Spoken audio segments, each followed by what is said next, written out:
everyone, and welcome to the next episode of Late Night Lockdown with me, your host, Nick Gibbons. And I want to say right at the top of the show that you may have noticed that I've worn the same outfit for every episode. And I just want to say that during a lockdown, wearing the same outfit every day isn't just a privilege, it's a God-given right.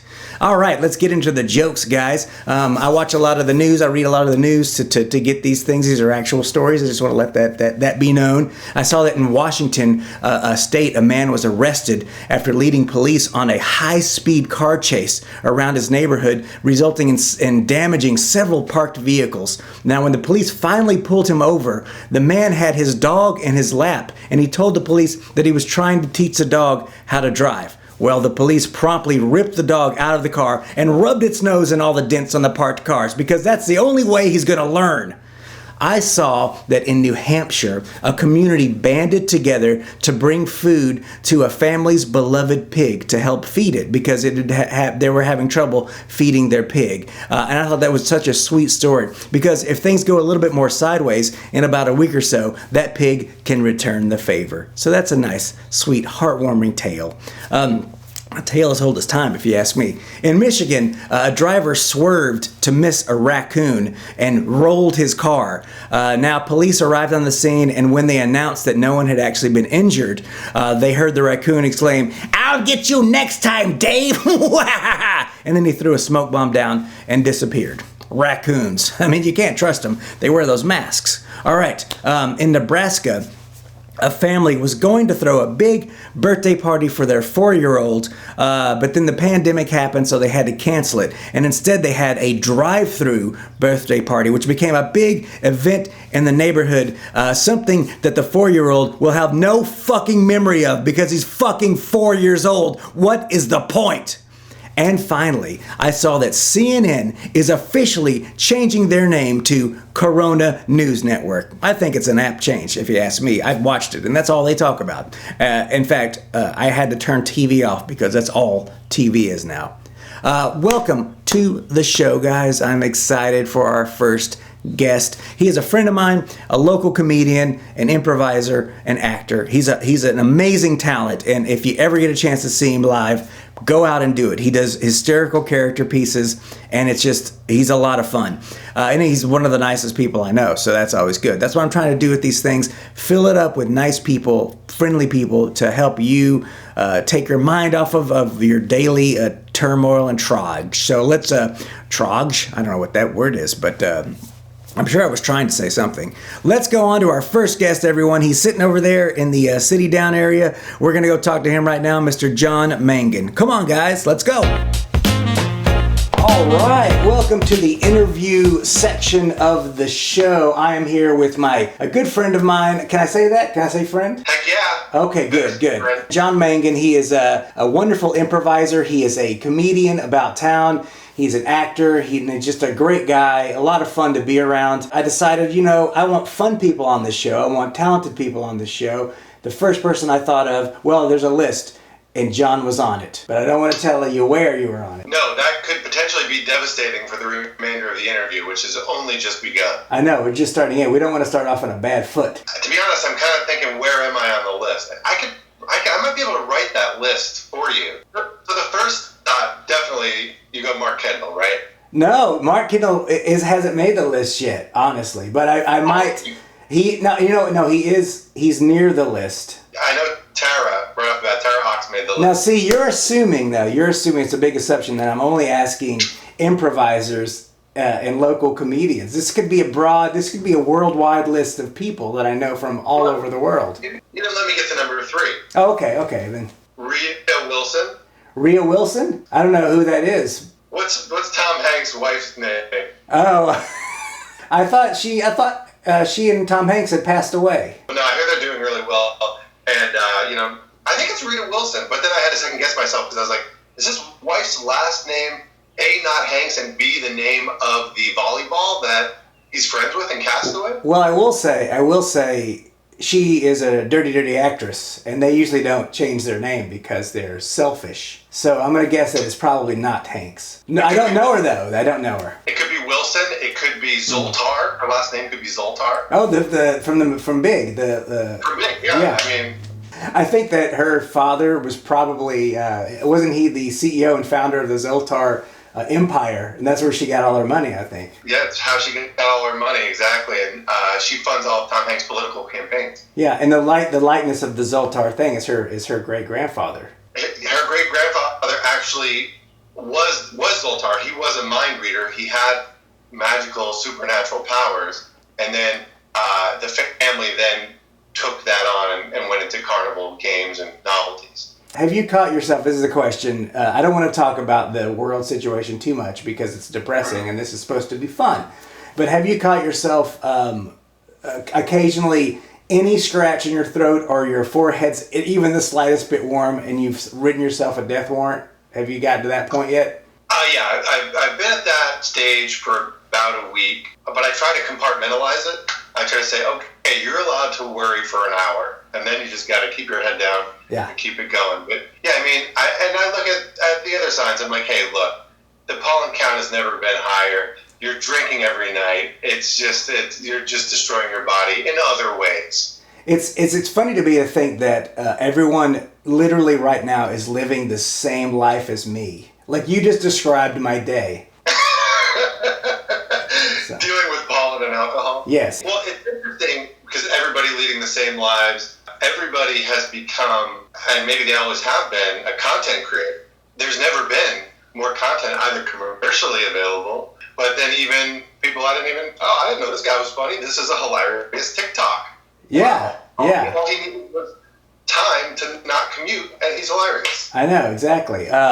Now, we've done improv together, and you're a very funny man. But I thought that it might be fun to do a segment that I'm calling "What Phrase Is It Anyhow?" And that's where me and you do a little improvising together. We've been doing comedy for a long time, both you and I.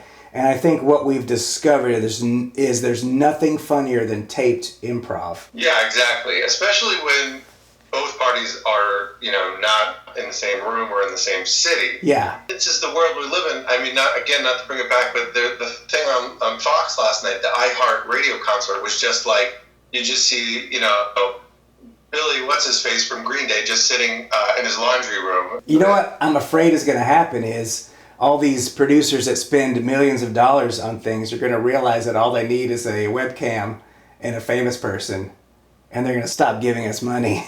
I want to toot your horn a little bit if I will. And I know it's much more fun in person to do that. Wink, wink. Oh, yeah. But you were in a piece that me and my buddy Casper Kelly produced called Final Deployment 4. And speaking of we could not have done that without the tons of money that they threw at us for that thing, though. That could not have been created without that. So maybe there's hope. Yeah, and that thing was absolutely, I know I'm in it, but I just love the script and the final product so much. It's so cool. So yeah, hopefully stuff like that will still get made. And we still have to swing back around and do some make-em-ups. There's nothing better than stripping the live audience portion. That's what improv is missing, is not having a live audience. I think that portion of it is going to improve it so much more. Right, and you're teasing the audience. They've all tuned in to see us do this improv duo situation. Yeah. But now you're stringing them along with the interview, with the big payday at the end of Improv from Heaven. And honestly, the only reason I even brought it up because I was just so proud of myself for changing the name of whose line is it anyway? That just made me laugh this morning. So if we don't do any improv, I'm fine with it. I just wanted to say that phrase. What phrase is it anyhow? What phrase is it anyhow? What are you doing to keep yourself busy, entertainment-wise? Do you have any sort of things like this going on that I can direct people to, or is there anything on your docket? Yeah, certainly. Well, you can always follow my comedy page as opposed to my just regular normie page. Pictures of family vacations and my children. Which I like more. I like honestly more than your comedy page. The pictures of your children and the vacations. It's way better. I mean, my comedy page is just like weird ads that people made in Canva for improv shows that very few people will go to. So that's not a great page, but I mean, it keeps you apprised of what I'm up to.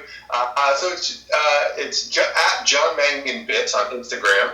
I host a variety show, very frequently called It's a Bit Show or Bit Show, as it's come to be known, which is stand-up, improv, sketch, 5 minutes at a time.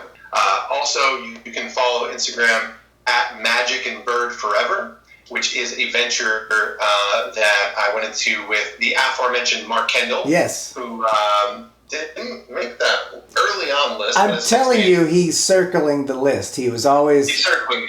Okay. Yeah. All right. Okay. He's list adjacent. Exactly. I don't want to give him a big head because everyone jumps to Kendall. They're always like, you got to go with Kendall. And I'm like, I know. Yeah. I'm sick of him always getting all of the attention.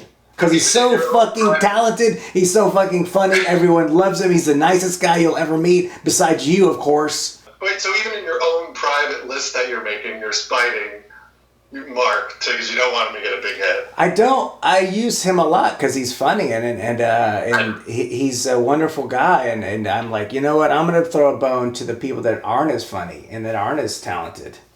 Thank you. Oh, that means that. So, Magic and Bird Forever, we did a stage show that relied heavily on filmed elements. So we have a lot of these Magic and Bird video sketches, and what we're trying to do is develop it and film more video to get that content out. And so we're developing that idea along with our great friend Bill Worley, who you know, gifted filmmaker who made all of the, who shot and edited all of the film elements of Magic and Bird Forever. The live show was directed by Ryan Archibald, and it's a documentary about the relationship between Larry Bird and Magic Johnson. And then that's what it is, and it turns into something else. It was great. I went and saw it. I loved it. Yeah. And honestly, I mean, I didn't want to say it, but honestly, I did just come to see Mark in that show, but you were pretty good at it too, so that was good. Well, thank you. And I mean, I knew, the whole audience knew, you shouted it pretty much most of the first act and a lot of the rest of the show. That like, I'm here for Mark, don't get a big head. My inclination is to apologize for that sort of behavior, but I'm not going to. You did. I demanded an apology from you that night. I know. I refused. I refused. I said no, and you should buy me a drink. Which I did. You did. Nice guy. You said I was a nice guy. You are a nice guy. Thank you. You have a proclivity towards the spirits of beer. I was trying to say that eloquently, but you enjoy beer. Is that correct? Is that one of your hobbies? Sort of. I don't know if drinking is a hobby or if it's a problem. We'll classify it under hobby. We'll see. Yeah. We'll see how long this isolation quarantine goes. Yeah. But no, I am a craft beer enthusiast. Yes. I'm a fan. I like to drink local brews wherever I am. One of my favorite breweries, and maybe this makes me basic because everybody loves them, is Creature Comforts out of Athens, Georgia. No, they're great. I agree. They're great. They're terrific. I mean, I always got a Tropicalia on my person at all times in a holster. I've been doing a couple of basements lately. I haven't done that before, and I just picked one up, and it was pretty good. I like the basement. I really like, so it's Scofflaw Brewing, and they have the basement IPA, and they have a sort of an upgraded level, in my opinion, of the basement IPA is the basement POG. Now, POG stands for, I believe it's passion fruit, orange, and guava. So there's a little bit of juice or syrup mixed in there. Yeah. That's a little bit of tart sweetness to it, and it's just terrific. Weighs in at about, I believe, 7.5% ABV. So make sure you leave the keys at home, kids. And you should not leave the house anyway. So anyway, exactly. Yeah. Is there any other things coming up that you want to talk about? I think I've covered a lot of bases. I was just going to say, I'm planning on doing a late night style talk show via Skype. Actually, it's a lot like this. Is it okay if I do that? That I don't own the copyright for this. In fact, I could probably get sued by many late night talk shows for just even attempting to do it. So I say go for it.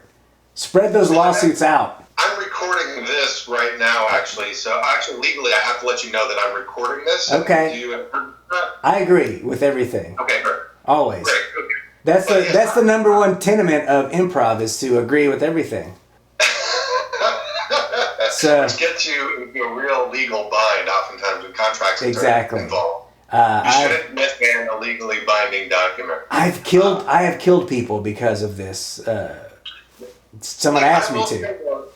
I am impressed by your productivity here in the quarantine times, because to come up with this show, I see, like I said earlier, a lot of people making more content, and I've actually been making less because just being stuck at home. You're working from home. Yeah. You have 2 kids. I have 2 kids. It's it can be a little bit rough, but I gotta say, bravo! This is a really cool idea. Well, you haven't seen it yet, so let's not. Well.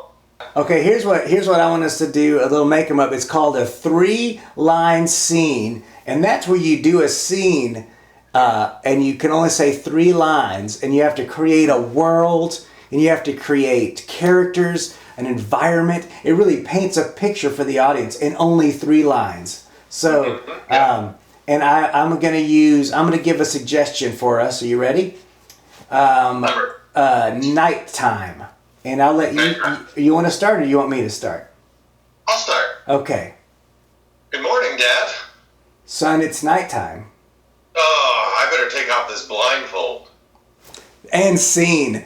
You see what I see? Good info. I did that on purpose because I wanted to show you, the audience, what a great improviser you were. I purposefully was negative there because I knew that you could juggle that ball, and you did it expertly. You did nag me out a little bit, but it wasn't a block, it was a gift. Because I noticed that also you made that blunder. But really it wound up being a gift because it led into a beautiful, picture-perfect button saying, oh, I guess I should take off this blindfold. Like, what a line to end on. And then it reveals to the audience, oh, he's been blindfolded the whole time.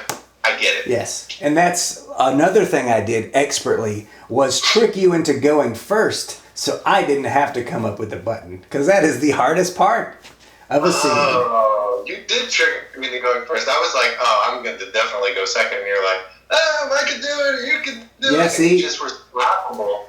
Mm-hmm. Our problem is we're both nice guys, so we are very accommodating, and we in any improv class that I would ever start, or was started to do, when I first started out and I was scared, I would always go up first because no one else was going up, and I was like, I guess I'll just go up.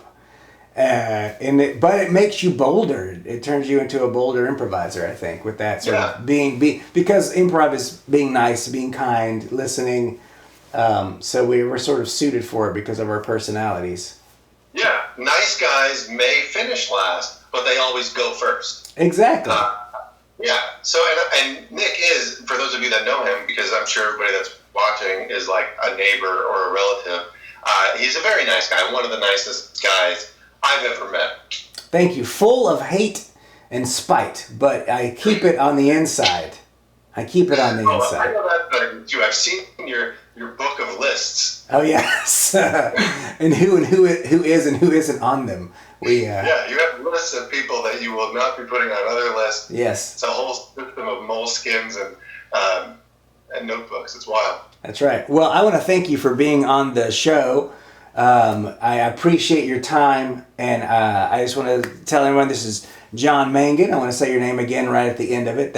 I've seen shows that do that, so I'm going to do it as well. We will be right back after whatever I'm about to put in the editing machine next. Hey, it's been over 2 weeks now. 2 weeks. At first you thought, hey, it's no big deal, I'll just catch up on my Netflix. But now you done watched all the Netflix and you ain't got nothing left. Well, that streaming demon inside you's gonna need some food, and it's gonna need it pretty quick. Why not feed it the media that it craves at half the price? That's where I come in. Hi, I'm Lou Phantasm, and I run a streaming service that's half the price of Netflix with all your favorite big blockbuster movie hits, more or less. It's called Lou Phantasm's Notflix. I mean, they aren't specifically speaking the real movies, but they're pretty close. We got The Revengers with the Man of Iron, strong green angry man, and who could ever forget the fake leather lady. We also got Space Battle, The Power Arises, where the hero Luke Cloud Dancer battles the evil Dark Invader with their big laser sticks. We even got your kids' favorite movies, like the animated classic Frigid. And what kid don't love the live-action remake of Pretty and the Hairy Man. I mean, they're kids. They ain't gonna know the difference. Lou Phantasm's not flicks. Half the price of Netflix and probably a lot more male nudity than you'd want. Hello everyone, I know you have just noticed instantly that we are not in the downstairs basement office right now. That's because this is a new segment on the show. It's called Cooped Up Cooking. That's right, we're going to do a little cooking segment here, stuff that you can make while you're cooped up in your house with the just regular items that you have hoarded for such a pandemic type event. We're starting off with one of my favorites. Any potted meat will do. I always a fan of the Spam myself. I go right to Spam. It's real easy. You just open it right up. Look at that. It's already formed in sort of a block shape. And you just got to get it out of that box now. Look at that. Glorious. You could eat it just like that. But what we're doing is, since it's a thematic sort of thing, what you want to do is you grab a big hunk of it like this, and it feels good in your hands. It's real gooey. And just form it into a ball. Form it into a ball just like this, and you're going to get probably about 6 or 7 of them, and just mold them like that into a ball. And then what you want to do is you put them each onto a pan, and you put it in the oven for about 20 minutes at 300. And I have, as all the good chefs do, I have already made up a batch. After you take them out, what you want to do is take some of these pretzel sticks that you might have lying around. Again, it doesn't matter what brand pretzel sticks, and you stick them into the cooked ones to make it look like it's sort of hot. Make it look like the coronavirus, so that you can have a thematic sort of event. And I call these my Spam Demics. See how they resemble that horrible virus that's ripping through the world right now? Yeah. Make it fun. That's what this is all about. We're trying to take our minds off of things, just lighten the mood up a little bit. And now a lot of you like to make some fun cocktails for your themed lockdown party. What I like to do is take 1 part gin, or vodka will work too. 1 part gin, just pour it right into a nice aperitif. Some sort of a martini glass would work better. And again, some of the foodstuffs you may have at your house just laying around.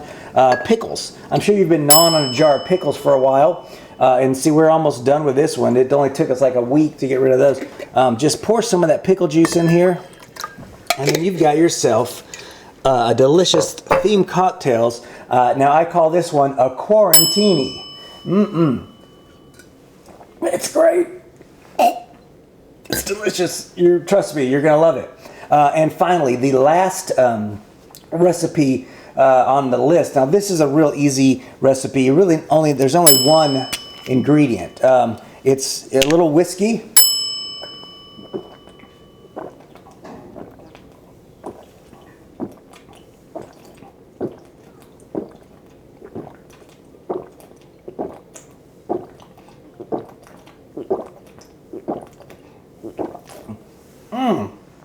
Delicious. I call this recipe Depression. So check that one out. All the recipes. There's a link to the recipes on the webpage. There really isn't. I'm not going to do that. But let's get back downstairs before the kids come tearing in here, throwing shit all over the walls like they always do. Thanks a lot, Kitchen Nick. Hi guys, it's me, Talking Area Nick. Boy, have we got a great treat for you right now on the show. A stand-up comedian, a wonderful, funny girl. She started in Athens, Georgia, moved to Atlanta. Now she works the city, going to all the great clubs. You should really catch her when we can actually go back out and catch things that are virus-related. Her name is Sahima Godkhindi. I hope I got that right. I'm terrible with names. She's very funny, and she's going to be on actually the guest that was our show, John. He was on our show, this particular show, or from earlier. Maybe you remember him. They're trying to work out his bit show and have it be a cyber thing, kind of like what we're doing here. But she's going to be on that, I think, at some point. But just she'll be back in the area doing her thing when things get back to normal. So please go out and catch her. She's really funny. But without further ado, let's hop over there to the performing area and hear what she has to say. Hey, how's everyone doing? Hope everyone's well. I want to tell you guys one of the few things in my life that I'm really proud of for myself. I'm really proud of being an immigrant Came to the country when I was 12. Got bullied a lot for it in high school. One time this guy yelled out the word illegal at me, which is kind of unkind. Kind of messed up too, because a few years later, he went on to reject me for a swim team. Same guy who called me an illegal. I came here from India. If you think I could cross 2 oceans, all of those sharks, and get through all those barrier islands, I'm going to be okay in the Dunwoody pool. Also, if I could swim that well, I would have gone to a country with better health insurance. Bing bang. Burn. I have performed in a lot of really, really cool venues as a stand-up. This one being one of my favorites. This one show that I performed was all South Asian people. It was a show for South Asians by South Asians. Very cool. As soon as I walked into the venue, though, I was sure that it was set up by my parents. Because all I saw was an unmarried Indian woman, at the age of 25, which is dead. I just saw all these beautifully dressed brown men. I was like, there has to be some kind of reality show going on here, like a cross between Intervention, Bachelorette, something like that. Walked around, looking out for my mom and dad. I know exactly how they do it, too. I know how they do it. My mom would pretend to have a heart attack. Ooh, ooh, ooh, ooh. My dad would put his hand up and say something to the effect of, "Is there a doctor in the house?" I picked the cutest one, and then a few weeks later, we're married. Right now, though, with arranged marriages, I'm actually trying to get my parents to set me up with a Republican senator. I feel like it's the only way I can guarantee myself a safe abortion in the South. Ayo. It was a little bit of a hard one, so I think I should leave you guys on something light. Leave you guys with a good taste in your mouths. Palate cleanser. We had some pussy jokes. I'm gonna leave you guys with some pussy jokes. Come on, do this. My pussy's like the rainforest, y'all. It's always wet. Pussy's like the rainforest. I use it to make that paper. Pussy's like the rainforest, y'all. It's been ravaged by man over centuries of time. Pussy's like the rainforest. It used to be on fire. But I got a cream for that. Everything's all better. Y'all keep getting tested and stay safe out there. Let's see what God can do. Thanks a lot, Sahima. That was great. I hope you guys enjoyed that. I certainly did. Now, I just want to say thanks for watching, and please, if you like this, share it with your friends. Push the like button, leave a good comment underneath it. That's always good for my soul. I'm doing this for you guys, and I want you to be happy and smile. So hopefully, I can get some more interviews lined up for next week. We'll do a couple more episodes. My goal is to not have to do too many of these because I want us to get back to normal, so we don't have to be locked in our houses anymore. But at any rate, we are right now, so let's make the most of it, kids. Be good out there, be safe out there, and I will hopefully see you soon next week, perhaps, with more great guests, more comedy, and more of this room. So, see you next week.